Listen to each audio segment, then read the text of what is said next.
परिकल्पितश्रतभृतो वर्मा पुनर्जन्मनाम् आत्मेत्यात्मविदां क्रतुष्टेडतां भर्तामरज्योतिषाम् लोकानां प्रलयोदयस्थितिविभुश्चानेकधा यश्रुतौ वाचं न सदधात्वनेककिरणस्त्रैलोक्यदीपो रविः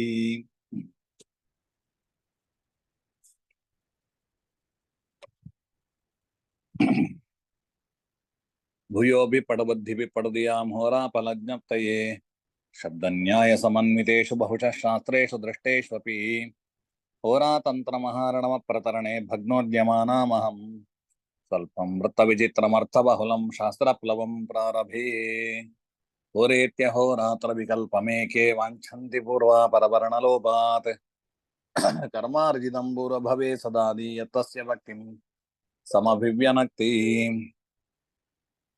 कालाङ्गानि वराङ्गमाननमरो हृत्क्रोडवासो भृतो वस्तिर्व्यञ्जनमोरुजानुयुगले दङ्घे ततोऽङ्घ्रिद्वयम् मेषाश्विप्रथमानवर्क्षचरणा चक्रस्थिता राशयो राशिक्षेत्रग्रहर्षभानि भवनं चैकार्थसम्प्रत्यये मत्स्यो घटीन्द्रमिथुनं सगदं सवीणं चापी नरोऽश्वजगनो मकरो मृगास्यः तौलीसस्य दहना प्लवगा च कन्यां शेषा स्वनाम सदृशा स्वचराश्च सर्वे क्षितिजसितज्ञचन्द्ररविसौम्यसितावनिजाः सुरगुरुसौरमन्द सौरिमन्दगुरवश्च ग्रहांशकपाः अजमृकतौलिचन्द्रभवनादिनवांशविधिः भवनसमांशकाधिपतयः स्वगृहात् क्रमशः ಈ ಶ್ಲೋಕದ ಬಗ್ಗೆ ಗಮನ ಹರಿಸಿದ್ದೆ ನಾನು. ಇದರಲ್ಲಿ ಇನ್ನೊಂದು ವಿಶೇಷ ವಿಷಯಗಳನ್ನು ಕೂಡ ದಶಾಧ್ಯಾಯಲ್ಲಿ ತಿಳಿಸ್ತಾರೆ. ಅಂದ್ರೆ ಸುರಗುರು ಸೌರಿ ಮಂದಗುರವಶ್ಚ ಗ್ರಹಾಂಶ ಕಪಾಹ ಅಂತೇಳಿ ಹೇಳಿದ್ದಾರೆ.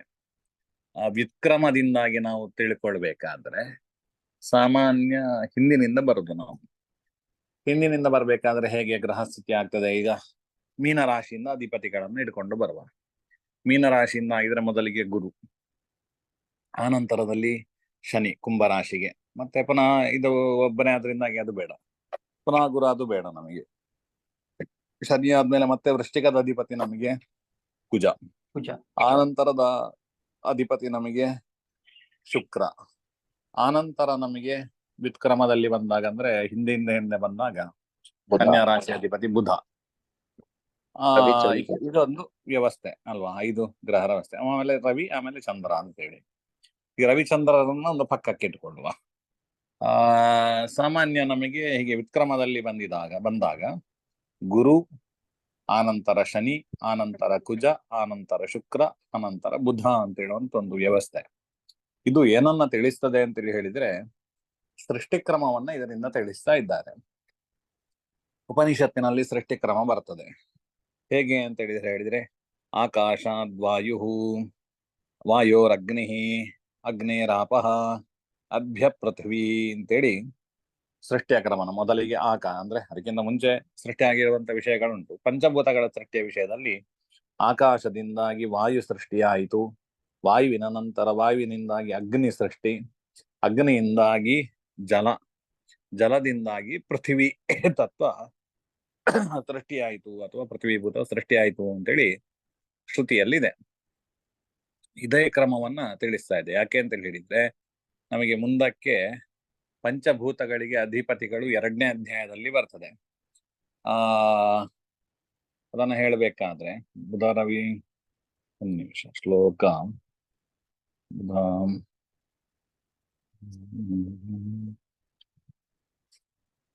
ಶ್ಲೋಕ ಅದು ಬುಧ ಸೂರ್ಯ ನಪುಂಸಕಾಖ್ಯೋ ಯುವತಿ. ಹೌದು, ಬುಧ ಸೂರ್ಯ ಸುತೋ ನಪುಂಸಕಾಖ್ಯೋ ಶಶಿ ಶುಕ್ರೌ ಯುವತಿ ನರಾಸ್ತು ಶೇಷಾಹಂ ಶಿಖಿಭೂ ಖಪಯೋ ಮರುದ್ಗಣಾನಾಂ ವಶಿನೋ ಭೂಮಿ ಸುತಾದಯ ಕ್ರಮೇಣ.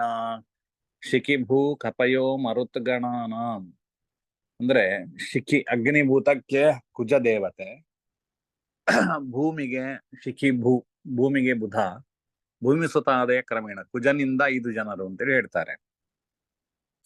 ಶಿಖಿ ಅಂತ ಹೇಳಿದ್ರೆ ಅಗ್ನಿಗೆ ಕುಜ, ಭೂಮಿಗೆ ಬುಧ, ಆಕಾಶಕ್ಕೆ ಗುರು, ಜಲತತ್ವಕ್ಕೆ ಶುಕ್ರ, ಮರುತ್ಗಣ ಅಂತೇಳಿ ಹೇಳಿದ್ರೆ ವಾಯುಗಣಗಳಿಗೆ ವಾಯುಭೂತಕ್ಕೆ ಶನಿ ದೇವತೆ ಅಂತೇಳಿ ಹೇಳ್ತಾರೆ.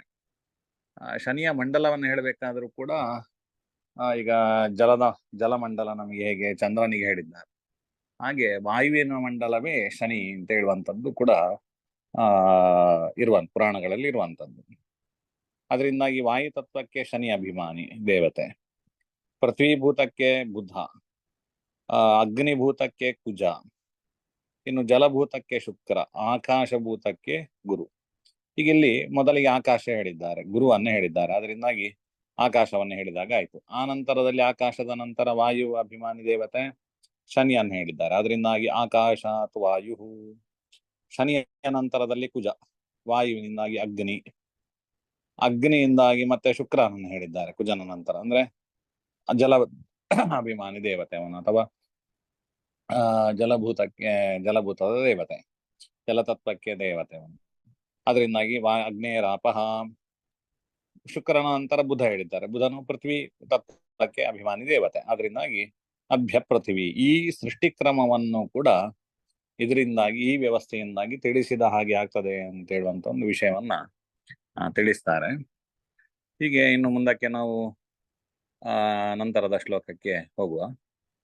ಕುಜರವಿಜ ಗುರುಜ್ಞ ಶುಕ್ರಭಾಗಾ, ಕುಜರವಿಜ ಗುರುಜ್ಞ ಶುಕ್ರಭಾಗಾ, ಕುಜರವಿಜ ಗುರುಜ್ಞ ಶುಕ್ರಭಾಗಾ, ಪವನ ಸಮೀರಣ ಕೌರ್ಪಿಜೂಕಲೆಯಾ, ಪವನ ಸಮೀರಣ ಕೌರ್ಪಿಜೂಕಲೆಯಾ, ಪವನ ಸಮೀರಣ ಕೌರ್ಪಿಜೂಕಲೆಯಾ, ಅಯುಜಿ ಯುಜುತಿತೆ ವಿಪರ್ಯಯಸ್ಥಾಃ, ಅಯುಜಿ ಯುಜಿತುತೆ ವಿಪರ್ಯಯಸ್ಥಾಃ, ಅಯುಜಿ ಯುಜಿತುತೆ ವಿಪರ್ಯಯಸ್ಥಾಃ, ಶಶಿಭವನಾಲಿ ಝಷಾಂತ ಮೃಕ್ಷಸಂಧಿಃ, ಶಶಿಭವನಾಲಿ ಝಷಾಂತ ಮೃಕ್ಷಸಂಧಿಃ,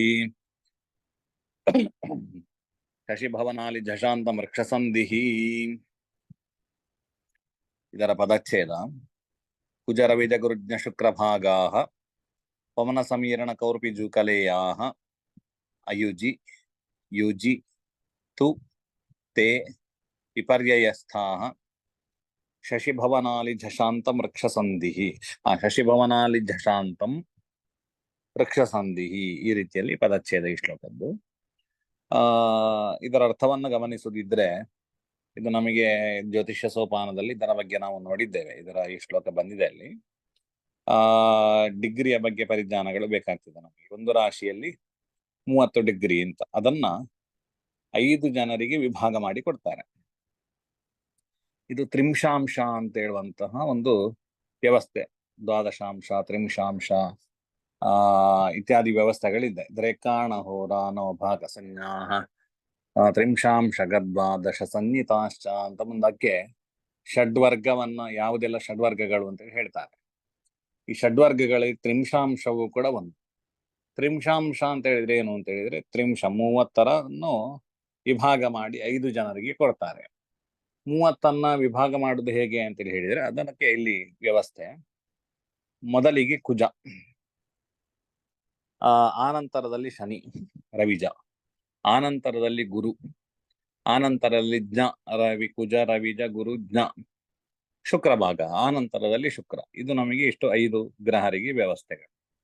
ಅವರಿಗೆ ಎಷ್ಟೆಷ್ಟು ಅಂತ ಹೇಳುವಂಥದ್ದನ್ನ ಪರ್ಯಾಯ ಸಂಖ್ಯೆಗಳನ್ನ ಹೇಳಿದ್ದಾರೆ. ಕೆಲವು ಸಂಖ್ಯೆಗಳನ್ನ, ನೇರವಾಗಿ ಸಂಖ್ಯೆಗಳನ್ನ ಸೂಚನೆ ಮಾಡುವುದಿಲ್ಲ, ಅದಕ್ಕೆ ಇರತಕ್ಕಂತಹ ಕೆಲವು ಶಬ್ದಗಳನ್ನ, ಅದು ಮುಂದಕ್ಕೆ ನಮಗೆ ಜ್ಯೋತಿಷ್ಯ ಸೋಪಾನದಲ್ಲಿ ಬರ್ತದೆ. ಇವತ್ತಿನ ಪಾಠದ ನಂತರದ ಈಗ ಪಾಠವು ಅದೇ ಬರುವಂಥದ್ದು. ಸಂಖ್ಯೆಯ ವಾಚಕ ಪದಗಳು ಅಂತೇಳಿ ಇರ್ತದೆ, ಆ ವ್ಯವಸ್ಥೆಯಲ್ಲಿ ಹೇಳಿದ್ದಾರೆ. ಪವನ ಅಂತೇಳಿ ಹೇಳಿದ್ರೆ ವಾಯುಗಳೆಷ್ಟು ಪ್ರಸಿದ್ಧ? 5. ಇನ್ನು ಸಮೀರಣ ಅಂತೇಳಿ ಹೇಳಿದ್ರು ಕೂಡ ವಾಯುವೆ, ಅದು ಕೂಡ 5. ಅದರಿಂದಾಗಿ ಪವನ ಅಂತ ಹೇಳಿದ್ರೆ 5 ಸಂಖ್ಯೆ, ಸಮೀರಣ ಅಂತ ಹೇಳಿದ್ರೆ 5 ಸಂಖ್ಯೆ, ಕೌರ್ಪಿ ಅಂತೇಳಿ ಹೇಳಿದ್ರೆ ಮುಂದಿನ ಶ್ಲೋಕದಲ್ಲಿ ಕ್ರಿಯತಾವು ರುಜಿತಮ ಕುಲೀರಲೆ ಯಪಾರ್ಥೋ ನಜು ಕೌರ್ಪ್ಯಾಖ್ಯಾಹ ಅಂತೇಳಿ ವೃಶ್ಚಿಕ ರಾಶಿಗೆ ಸಂಜ್ಞೆಯನ್ನ ಹೇಳ್ತಾರೆ. ಕೌರ್ಪಿ ಅಂತ ಹೇಳಿದ್ರೆ ವೃಶ್ಚಿಕ ರಾಶಿ ಅಂತ. ಅದರಿಂದ ವೃಶ್ಚಿಕ ಎಷ್ಟನೇ ರಾಶಿ? 8ನೇ ರಾಶಿ. ಅದರಿಂದಾಗಿ ಕೌರ್ಪಿ ಅಂತೇಳಿ ಹೇಳಿದ್ರೆ 8. ಇನ್ನು ಜೂಕ ಅಂತೇಳಿ ಹೇಳಿದ್ರೆ ಆ ಶ್ಲೋಕದಲ್ಲಿ ತುಲಾ ರಾಶಿಗೆ ಜೂಕ ಅಂತೇಳಿ ಕರೀತಾರೆ, ಸಂಜ್ಞೆಯನ್ನ ಹೇಳ್ತಾರೆ. ಅದರಿಂದಾಗಿ 7 ಜೂಕ ಅಂತೇಳಿ ಹೇಳಿದ್ರೆ ತುಲಾ ರಾಶಿ 7ನೇ ರಾಶಿ ಆದ್ರಿಂದಾಗಿ ಜೂಕ ಅಂತ ಹೇಳಿದ ಸಂಖ್ಯೆ 7 ಆಗ್ತದೆ. ಲೇಯ ಅಂತೇಳಿ ಹೇಳಿದ್ರೆ ಸಿಂಹ ರಾಶಿಗೆ ಅಲ್ಲಿ ಲೇಯ ಅಂತೇಳಿ ಕರೀತಾರೆ. ಅದರಿಂದಾಗಿ ಸಿಂಹ ರಾಶಿ 5ನೇ ರಾಶಿ ಆದ್ರಿಂದಾಗಿ 5 ಎಂಬತಕ್ಕಂಥ ಸಂಖ್ಯೆಯನ್ನ ಸೂಚನೆ ಮಾಡ್ತದೆ. ಹಾಗಿದ್ರೆ ನಮ್ಗೆ ಏನಾಯ್ತು? ಪವನ ಸಮೀರಣ ಕೌರ್ಪಿ ಜೂಕ ಲೇಯ ಅಂತೇಳಿ ಹೇಳಿದ್ರೆ ಪವನ ಅಂತ ಹೇಳಿದ್ರೆ 5, ಸಮೀರಣ ಅಂತ ಹೇಳಿದ್ರೆ 5, ಕೌರ್ಪಿ ಅಂತ ಹೇಳಿದ್ರೆ 8, ಜೂಕ ಅಂತ ಹೇಳಿದ್ರೆ 7, ಲೇಯ ಅಂತ ಹೇಳಿದ್ರೆ 5 ಅಂತೇಳಿ ಆಯ್ತು. ಈ ಸಂಖ್ಯೆಗಳನ್ನ ಈ ಗ್ರಹರಿಗೆ ಹೇಳಬೇಕು. ಹಾಗಿದ್ರೆ ಪವನ 5 ಸಂಖ್ಯೆ ಯಾರಿಗೆ? ಕುಜನಿಗೆ. ಸರಿಯಾಗಿ ಜೋಡಿಸ್ತಾ ಬರುವ. ಕುಜನಿಗೆ 5 ಸಂಖ್ಯೆ ಪವನ. ರವಿಜ ಸಮೀರಣ ಅರ್ಥಾತ್ ಅದು ಕೂಡ 5 ಸಂಖ್ಯೆ. ಅಂದ್ರೆ ಕುಜನಿಗೆ 5, ಶನಿಗೆ 5, ಗುರುವಿಗೆ 8 ಕೌರ್ಪಿ, ನಂತರ ಬುಧನಿಗೆ 7 ಜೂಕ, ಇನ್ನು ಶುಕ್ರನಿಗೆ ಲೇಯ ಅಂತ ಹೇಳಿದ್ರೆ 5. ಹಾಗಿದ್ರೆ ಕುಜನಿಗೆ 5 ಡಿಗ್ರಿ, ರವಿಜನಿಗೆ 5 ಡಿಗ್ರಿ, ಅಂದ್ರೆ ಶನಿಗೆ 5 ಡಿಗ್ರಿ, ಗುರುವಿಗೆ 5 ಡಿಗ್ರಿ, ಅಲ್ಲ ಗುರುವಿಗೆ 8 ಡಿಗ್ರಿ, ಬುಧನಿಗೆ 7 ಡಿಗ್ರಿ, ಶುಕ್ರನಿಗೆ 5 ಡಿಗ್ರಿ. ಈ ಟೋಟಲಿ ಸೇರಿಸಿದಾಗ ಎಷ್ಟಾಯ್ತು ಇದನ್ನೆಲ್ಲ ಅಂತ ಹೇಳಿದ್ರೆ 5, 5, 10, 10, 8, 18, 18, 7, 25, 25, 5, 30. ಈ 30 ಡಿಗ್ರಿಯ ವ್ಯವಸ್ಥೆಯನ್ನ ಇದರಲ್ಲಿ ಸೂಚನೆ ಮಾಡ್ತಾರೆ. ಹಾಗಿದ್ರೆ ಮೇಷ ರಾಶಿಯಲ್ಲಿ ಒಟ್ಟು 30 ಡಿಗ್ರಿಗಳು ಇರ್ತದೆ. ಹಾಗಿದ್ರೆ ಮೊದಲ ಭಾಗದ ಮೊದಲನೇ 5 ಡಿಗ್ರಿಯವರೆಗೆ ತ್ರಿಂಶಾಂಶಕದ ಅಧಿಪತಿ ಯಾರು ಅಂತ ಕೇಳಿದ್ರೆ ಕುಜ. ಇನ್ನು ನಂತರದ 5 ಡಿಗ್ರಿಯವರೆಗೆ ತ್ರಿಂಶಾಂಶಕದ ಅಧಿಪತಿ ಯಾರು ಅಂತ ಕೇಳಿದ್ರೆ ಶನಿ. ನಂತರದ 8 ಡಿಗ್ರಿಗಳಿಗೆ ಗುರು, ಅಂದ್ರೆ 10ರಿಂದ 18 ಡಿಗ್ರಿಯವರೆಗೆ ಗುರು, 18ರಿಂದ 25 ಡಿಗ್ರಿಯವರೆಗೆ ಬುಧ, ನಂತರದ 25 ಡಿಗ್ರಿಯಿಂದ 30 ಡಿಗ್ರಿಯವರೆಗೆ ಶುಕ್ರ ಅಂತೇಳಿ ಆಯ್ತು ವ್ಯವಸ್ಥೆ. ಇದು ಗ್ರಹರ ಸ್ಫುಟಗಳನ್ನು ಗಮನಿಸಿದಾಗ ನಮಗೆ ಅನುಭವಕ್ಕೆ ಬರ್ತದೆ. ಮೇಷ ರಾಶಿಯಲ್ಲಿ ಯಾರಿದ್ದಾರೆ? ಕುಜ ಇದ್ದಾನೆ. ಕುಜನ ಡಿಗ್ರಿ ಈಗ ಒಂದು 28 ಡಿಗ್ರಿ ಅಂತೇಳಿ ಇಟ್ಕೊಳ್ಳುವ. 28 ಡಿಗ್ರಿ ಅಂತೇಳಿ ಹೇಳಿದ್ರೆ 0 ರಾಶಿ 28 ಡಿಗ್ರಿ 50 ಕಲೆ ಅಂತೇಳಿ ಬಂತು. ಹಾಗಿದ್ರೆ ಕುಜನ ತ್ರಿಂಶಾಂಶಕ ಅಧಿಪತಿ ಯಾರಾಗ್ತಾರೆ ಹೇಳ್ಬೋದಾ?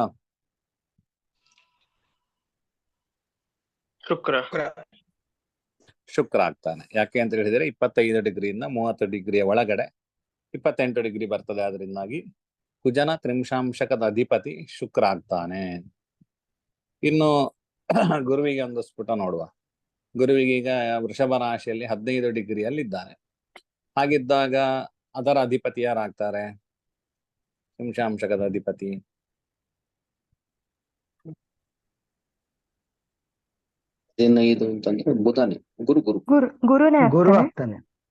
ಗುರು ಆಗ್ತಾನೆ. ಈ ಪ್ರಕಾರದಲ್ಲಿ ಗುರು ಆಗ್ತಾನೆ. ಆದ್ರೆ ಇಲ್ಲೊಂದು ಟ್ವಿಸ್ಟ್ ಇದೆ ನಿಮ್ಗೆ.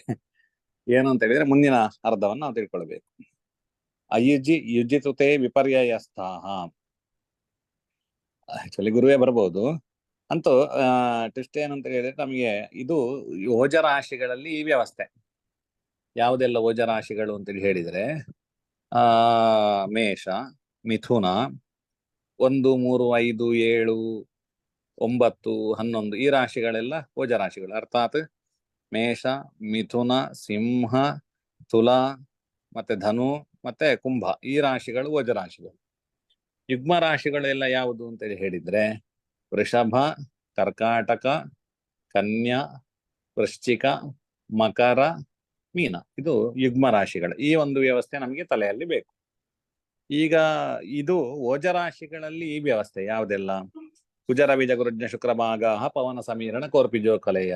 ಅಂದ್ರೆ 30 ಡಿಗ್ರಿಗಳಿಗೆ ಮೊದಲನೇ 5 ಭಾಗಕ್ಕೆ ಕುಜ, ನಂತರದ 5ಕ್ಕೆ ಶನಿ, ನಂತರದ 8ಕ್ಕೆ ಗುರು, ನಂತರದ 7ಕ್ಕೆ ಬುಧ, ನಂತರದ 5ಕ್ಕೆ ಶುಕ್ರ ಅಂತ ಹೇಳುವಂಥದ್ದು ಓಜ ರಾಶಿಗಳಲ್ಲಿ ಮಾತ್ರ ವ್ಯವಸ್ಥೆ. ಯುಗ್ಮ ರಾಶಿಗಳಲ್ಲಿ ಹೇಗೆ ಅಂತ ಹೇಳಿದ್ರೆ ಸರಿ ಉಲ್ಟ. ತೇ ವಿಪರ್ಯಯಸ್ಥಾಹ, ಅದನ್ನು ಉಲ್ಟ ಮಾಡಿಕೊಳ್ಬೇಕು, ವಿಪರ್ಯಯ ಮಾಡಿಕೊಳ್ಬೇಕು. ಹೇಗೆ ಅಂತ ಹೇಳಿದ್ರೆ ಮೊದಲನೇ 5 ಡಿಗ್ರಿಗೆ ಶುಕ್ರ, ನಂತರದ 5 ಡಿಗ್ರಿ ಅಂತೇಳಿ ಅದು ಡಿಗ್ರಿಗಳನ್ನು ಉಲ್ಟ ಮಾಡ್ಲಿಕ್ಕಿಲ್ಲ. ಅದನ್ನು ಅವರವರೆಗೆ ಹೇಳಿದ ಡಿಗ್ರಿಗಳೇ ಆ ವ್ಯವಸ್ಥೆಗಳು, ಅದರಲ್ಲಿ ಏನು ವ್ಯತ್ಯಾಸ ಇರುವುದಿಲ್ಲ. ಹಾಗಿದ್ರೆ ಮೊದಲನೇ 5 ಡಿಗ್ರಿಗೆ ಶುಕ್ರ, ನಂತರದ 7 ಡಿಗ್ರಿಗಳಿಗೆ ಬುಧ, ನಂತರದ 8 ಡಿಗ್ರಿಗಳಿಗೆ ಗುರು, ನಂತರದ 5 ಡಿಗ್ರಿಗಳಿಗೆ ಶನಿ, ನಂತರದ 5 ಡಿಗ್ರಿಗೆ ಕುಜ ಅಂತೇಳಿ ಅಂದ್ರೆ ಉಲ್ಟಾ ವ್ಯವಸ್ಥೆಯನ್ನು ಮಾಡಿಕೊಳ್ಬೇಕು. ಹೀಗಿದ್ದಾಗ 15 ಡಿಗ್ರಿಗೆ ಗುರುವೇ ಬರ್ತಾನೆ. ಯಾಕೆ ಅಂತ ಹೇಳಿದರೆ ಮೊದಲನೇ 5ಕ್ಕೆ ವೃಷಭ ರಾಶಿಯಲ್ಲಿ ಶುಕ್ರ ಬರ್ತಾನೆ. ಆ ನಂತರದ 12ರವರೆಗೆ ನಮಗೆ 12 ಡಿಗ್ರಿಯವರೆಗೆ ಬುಧ, 12ರಿಂದ 8 ಡಿಗ್ರಿ ಅಂತ ಹೇಳಿದ್ರೆ 20 ಡಿಗ್ರಿಯವರೆಗೆ ಗುರು, 20ರಿಂದ 25ರವರೆಗೆ ನಮಗೆ ಶನಿ, 25ರಿಂದ 30ರವರೆಗೆ ಕುಜ ಬರ್ತಾನೆ. ಈ ರೀತಿ ವ್ಯವಸ್ಥೆ. ಈಗ ನಾನೊಂದು ಕರ್ಕಾಟಕ ರಾಶಿಯಲ್ಲಿ ಇವತ್ತು ಶುಕ್ರ ಇದ್ದಾನೆ. ಆ ಶುಕ್ರನ ಸ್ಫುಟ ನಮಗೆ 8 ಡಿಗ್ರಿ ಅಂತೇಳಿ ಇದೆ ವ್ಯವಸ್ಥೆ. ಈ 8 ಡಿಗ್ರಿಗೆ ತ್ರಿಂಶಾಂಶಕದ ಅಧಿಪತಿ ಯಾರಾಗ್ತಾರೆ? ಬುಧ ಆಗ್ತಾನೆ. ಹಾ ಸರಿ, ಶನಿ ಅಲ್ಲ ಬುಧ ಆಗ್ತಾನೆ, ಸರಿಯಾದ ಉತ್ತರ. ಈಗ ಸಿಂಹ ರಾಶಿಯಲ್ಲಿ ಬುಧ ಇದ್ದಾನೆ. ಅವನಿಗೆ ಈಗ 18 ಡಿಗ್ರಿಯಲ್ಲಿ ಇದ್ದಾನೆ. ಅವನಿಗೆ ಯಾರಾಗ್ತಾರೆ? ಗುರು ಆಗ್ತಾನೆ. ಗುರು. ಸರಿ, 18 ಡಿಗ್ರಿ 50 ಕಲೆಯಲ್ಲಿ ಇದ್ದಾನೆ. ಯಾರು? ಬುಧ. ಆಗ್ತಾನೆ. 18 ಇರೋದು ಬುಧಕ್ಕೆ ಇದೆ. 18ರವರೆಗೆ ಗುರು, 18 ಡಿಗ್ರಿ 50 ಕಲೆ ಅಂತ ಹೇಳಿದ ತಕ್ಷಣ ಬುಧ. ಸರಿ ಸರಿ ಸರಿ, ಈ ವ್ಯವಸ್ಥೆ ನಮಗೆ ಅರ್ಥ ಆದ್ರೆ ಆಯ್ತಷ್ಟೇ. ಇದು ತ್ರಿಂಶಾಂಶಕದ ವ್ಯವಸ್ಥೆ. ಯಜುತತೆ ವಿಪರ್ಯಾಯಸ್ಥ. ಇನ್ನು ಕೊನೆಯದ್ದು ನಮಗೆ ಒಂದು ಕೊನೆಯ ಪಾದ, ಶಶಿಭವನಾಲಿ ಜಶಾಂತ ವೃಕ್ಷಸಂಧಿ. ಶಶಿಭವನಾಲಿ, ಶಶಿಭವನ ಅಂತ ಹೇಳಿದ್ರೆ ಚಂದ್ರಭವನ, ಕರ್ಕಾಟಕ ರಾಶಿ. ಅಲಿ ಅಂತೇಳಿ ಹೇಳಿದ್ರೆ ವೃಶ್ಚಿಕ ರಾಶಿಗೆ ಸಂಜ್ಞೆ. ಅದು ಜಶ ಅಂತ ಹೇಳುವಂಥದ್ದು ಮೀನ ರಾಶಿಗೆ ಸಂಜ್ಞೆ. ಅಂದ್ರೆ ಶಶಿಭವನಾಲಿ ಜಶಾಂತಂ, ಅರ್ಥಾತ್ ಶಶಿಭವನಾಂತಂ ಅಲ್ಯಂತಂ ಜಶಾಂತಂ. ಇದಕ್ಕೆ ವೃಕ್ಷಸಂಧಿ ಅಂತೇಳಿ ಕರಿತೇವೆ. ರಾಶಿ, ವೃಕ್ಷ ಅಂತ ಹೇಳಿದ್ರೆ ರಾಶಿ ಎಂಬುದಾಗಿ ಅರ್ಥ, ಸಂಧಿ ಅಂತ ಹೇಳಿದ್ರೆ ಸಂಧಿ, ಕೊನೆಯ ಒಂದು ಸಂಧಿ ವ್ಯವಸ್ಥೆ ಅಂತೇಳಿ. 3 ವಿಭಾಗ, ಪ್ರಧಾನವಾದ 3 ವಿಭಾಗ, 12 ರಾಶಿಗಳನ್ನು 3 ವಿಭಾಗ ಮಾಡ್ತಾರೆ. ಇದು 4 ವಿಭಾಗ ಇಲ್ಲ, ಸಾಮಾನ್ಯ 3 ವಿಭಾಗ ಮಾಡುವಂಥದ್ದು ಒಂದು ವ್ಯವಸ್ಥೆ. ಆ ವ್ಯವಸ್ಥೆಯ ದೃಷ್ಟಿಯಿಂದ ಹೆಚ್ಚಿನದಕ್ಕೆ ಬೇರೆ ಬೇರೆ ಪ್ರಕರಣಗಳಲ್ಲಿ ಅದನ್ನ ತಿಳಿಸ್ತಾರೆ, ರಾಶಿಯ ಸ್ವರೂಪಗಳನ್ನು ಮುಂದಕ್ಕೆ. ಅಂತೂ ಒಂದು ಕೊನೆ ಒಂದು ವ್ಯವಸ್ಥೆ. ಯಾಕೆ ಅಂತ ಹೇಳಿದ್ರೆ ನಿಮಗೆ 27 ನಕ್ಷತ್ರಗಳಿರ್ತವೆ. 27 ನಕ್ಷತ್ರಗಳನ್ನು 3 ವಿಭಾಗ ಮಾಡ್ತಾರೆ, 9 9 9. ಈಗ ತಾರಾನುಕೂಲ ನೋಡ್ಬೇಕಾಗಿದ್ರು ಕೂಡ ನಮಗೆ 3 ಹಾಗೆ ವಿಭಾಗ ತಿಳಿಯುವಂಥದ್ದು ತುಂಬಾ ಅನುಕೂಲ ಆಗ್ತದೆ. 9 ತಾರಾನುಕೂಲವು ಕೂಡ ಮಾಡುವಂಥದ್ದು 9. ಅದರಿಂದಾಗಿ ಅಶ್ವಿನ್ಯಾದಿ ಆಶ್ಲೇಷ ಪರ್ಯಂತ, ಮಖಾದಿ ಜ್ಯೇಷ್ಠ ಪರ್ಯಂತ, ಮೂಲಾದಿ ರೇವತಿ ಪರ್ಯಂತವಾಗಿ 3 ವಿಭಾಗಗಳನ್ನು ಮಾಡ್ತಾರೆ. ಅದೇ ವಿಭಾಗ ರಾಶಿಗಳಲ್ಲಿ ಆಗ್ಬೇಕಾದ್ರೆ ಆ ನಕ್ಷತ್ರಗಳು ಎಲ್ಲಿಯವರೆಗೆ ಬರ್ತದೆ ಅಲ್ಲಿಗೆ ಒಂದು ನಕ್ಷತ್ರ ಪ್ರಕರಣ ಮುಗೀತದೆ. ಈಗ ನಮಗೆ ಮೇಷರಾಶಿಯಲ್ಲಿ ಕೃತಿಕಾ ನಕ್ಷತ್ರ 1 ಪಾದ ಮಾತ್ರ ಇರ್ತದೆ.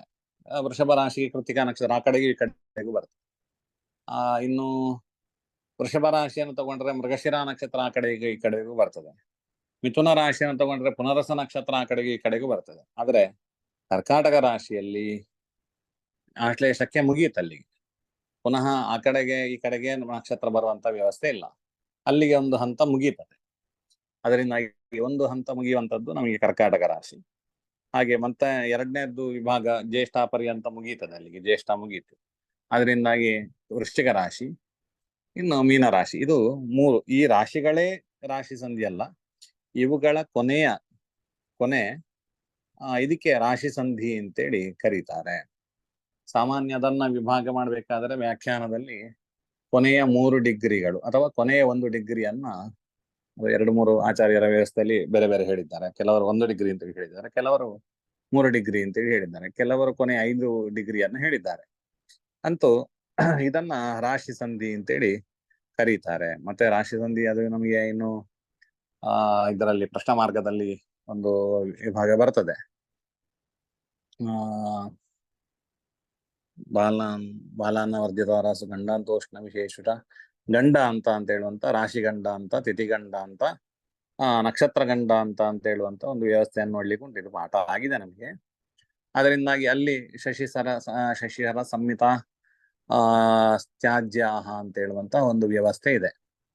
ಅದರಿಂದಾಗಿ ಶಶಿ ಅಂತೇಳಿ ಹೇಳಿದ್ರೆ ಶಶಿಶರ ಸಂಹಿತಾ. ಶಶಿ ಅಂತ ಹೇಳಿದ್ರೆ ಒಂದು, ಆದ್ರಿಂದಾಗಿ ಕೊನೆಯ ಒಂದು ಡಿಗ್ರಿ ಹೆಚ್ಚಿನ ಆಚಾರ್ಯರ ಪ್ರಕಾರದಲ್ಲಿ ಕೊನೆಯ ಒಂದು ಡಿಗ್ರಿ ನಮಗೆ ರಾಶಿ ಸಂಧಿ, ಅದನ್ನ ಇದು ಸಂಧಿ ಅಂತೇಳಿ ಕರೆಸ್ಕೊಳ್ಳಲ್ಪಡ್ತದೆ.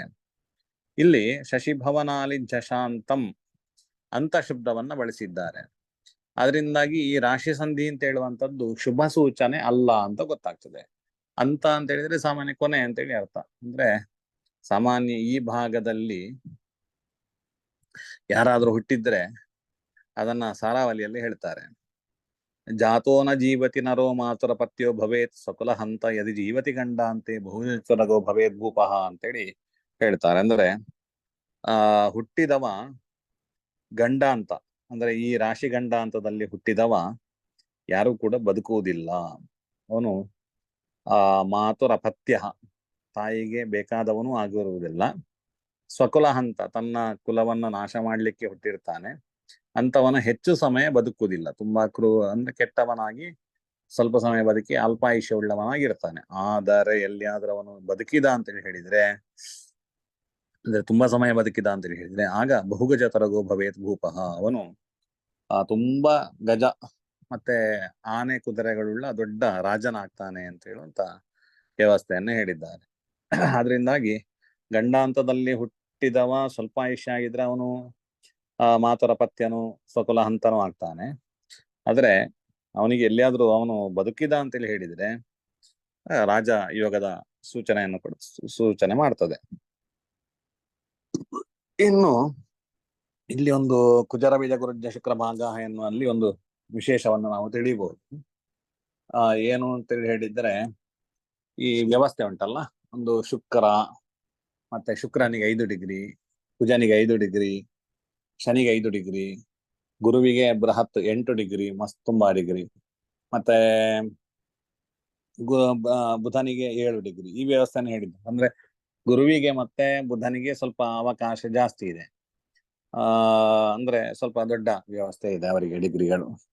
ಇವರಿಗೆ ಕುಜ ಶನಿ ಮತ್ತೆ ಶುಕ್ರನಿಗೆ ಸ್ವಲ್ಪ ಚಿಕ್ಕ ವ್ಯವಸ್ಥೆ ಅಂತ. ಇದನ್ನ ಕೃಷ್ಣೀಯದಲ್ಲಿ ಹೇಳಬೇಕಾದ್ರೆ, ಗ್ರಹ ಭಾಗೇಶ್ವವಕಾಶ ಭೋಜನ ವಿಧಿ ಶಯನ ಮೈಥುನಾನಿ ಪುನಃ ವಾಚ್ಯ ವರ್ಣೋತ್ಕರ್ಷ ವಿಪ್ರಾದೀನಾಂ ಪೂರ್ವೋಕ್ತಾನಾಂ. ಮನೆಯಲ್ಲಿ ಭೋಜನ ಪ್ರಶ್ನೆ ಇದೆ, ಅಥವಾ ಶಯನ ಪ್ರಶ್ನೆ, ಅಥವಾ ಮೈಥುನ ಪ್ರಶ್ನೆಗೆ ಬಂದಿದ್ದಾರೆ. ಮೈಥುನ ಪ್ರಶ್ನೆಯಲ್ಲಿ ಮಾಡ್ಬೇಕಾದ್ರೆ ನಿಮಗೆ ಕೋಣೆಯಲ್ಲಿ ಎಷ್ಟು ಜಾಗ ಉಂಟು ಅಂತ ಹೇಳುವಂಥದ್ದನ್ನ, ಈ ಆ ರಾಶಿ ಅಧಿಪತಿ ಯಾರಾಗಿರ್ತಾನೋ ಅವನು ಯಾರ ತ್ರಿಂಶಾಂಶದಲ್ಲಿರ್ತಾನೋ ಅವನು ಗುರುವಿನ ತ್ರಿಂಶಾಂಶದಲ್ಲಿದ್ರೆ ಆ ಮನೆ ಆ ಕೋಣೆ ತುಂಬಾ ದೊಡ್ಡದು ಅಂತೇಳಿ ಹೇಳ್ಬೋದು. ಭೋಜನ ವ್ಯವಸ್ಥೆ, ನಿಮ್ಮ ಭೋಜನಾಲಯ ತುಂಬಾ ದೊಡ್ಡದಿದೆ ಅಂತೇಳಿ ಹೇಳ್ಬೋದು. ಶಯನ ಪ್ರಶ್ನೆಯಲ್ಲಿ ಆದ್ರೆ ಶಯನಾಲಯ ನಿಮ್ಮದು ದೊಡ್ಡದಿದೆ, ಶಯನ ಕೋಣೆ ದೊಡ್ಡದಿದೆ ಅಂತೇಳಿ ಹೇಳ್ಬೋದು. ಇಲ್ಲ ಕುಜ ಅಥವಾ ಶನಿ ಅಥವಾ ಶುಕ್ರರು ಇವರಲ್ಲಿ ಯಾರಾದ್ರೂ ಒಬ್ಬರು ನಾವು ಚಿಂತನೆ ಮಾಡತಕ್ಕಂತಹ ಲಗ್ನದ ಅಧಿಪತಿಯ ತ್ರಿಂಶಾಂಶವಾಗಿದ್ದರೆ ಆಗ ಅವಕಾಶ ಕಡಿಮೆ ಅಂತೇಳಿ ಚಿಕ್ಕ ಕೋಣೆ ಅಂತೇಳಿ ಚಿಂತನೆ ಮಾಡ್ಬೋದು. ಹೀಗೆಲ್ಲ ಚಿಂತನೆ ಮಾಡ್ಲಿಕ್ಕೆ ವ್ಯವಸ್ಥೆಗಳು. ಮತ್ತೆ ಮುಂದಕ್ಕೆ ಕೂಡ ತ್ರಿಂಶಾಂಶದ ಫಲಗಳು ಕೂಡ ಮುಂದಕ್ಕೆ 17ನೇ ಅಧ್ಯಾಯದಲ್ಲಿ ಏನೋ ಬರ್ತದೆ, ಅದು 18ನೇ ಅಧ್ಯಾಯದಲ್ಲಿ ಏನೋ ಬರ್ತದೆ. ಆಗ ಅದರ ಬಗ್ಗೆ ನೋಡುವ. ಸರಿ, ಇವತ್ತಿನ ಪಾಠ ಶ್ರೀಕೃಷ್ಣ ಅರ್ಪಣಮಸ್ತು. ಮೂರ್ತಿತ್ವೇ ಪರಿಕಲ್ಪಿತಃ ಶಶಭೃತೋ ವರ್ತ್ಮಾ ಪುನರ್ಜನ್ಮನಾಂ ಆತ್ಮೇತ್ಯಾತ್ಮವಿದಾಂ ಕೃತಶ್ಚ ಎಡತಾಂ ಭರ್ತಾಮರಜ್ಯೋತಿಷಾಂ ಲೋಕಾನಾಂ ಪ್ರಳಯೋದಯ ಸ್ಥಿತಿ ವಿಭುಷ್ಟಾನೇಕಧಾ ಯಶ್ರುತೌ ಪಾಚಂನ ಸದಧಾತ್ಮನೇಕ ಕಿರಣಸ್ತ್ರೈಲೋಕ್ಯ ದೀಪೋ ರವಿಃ.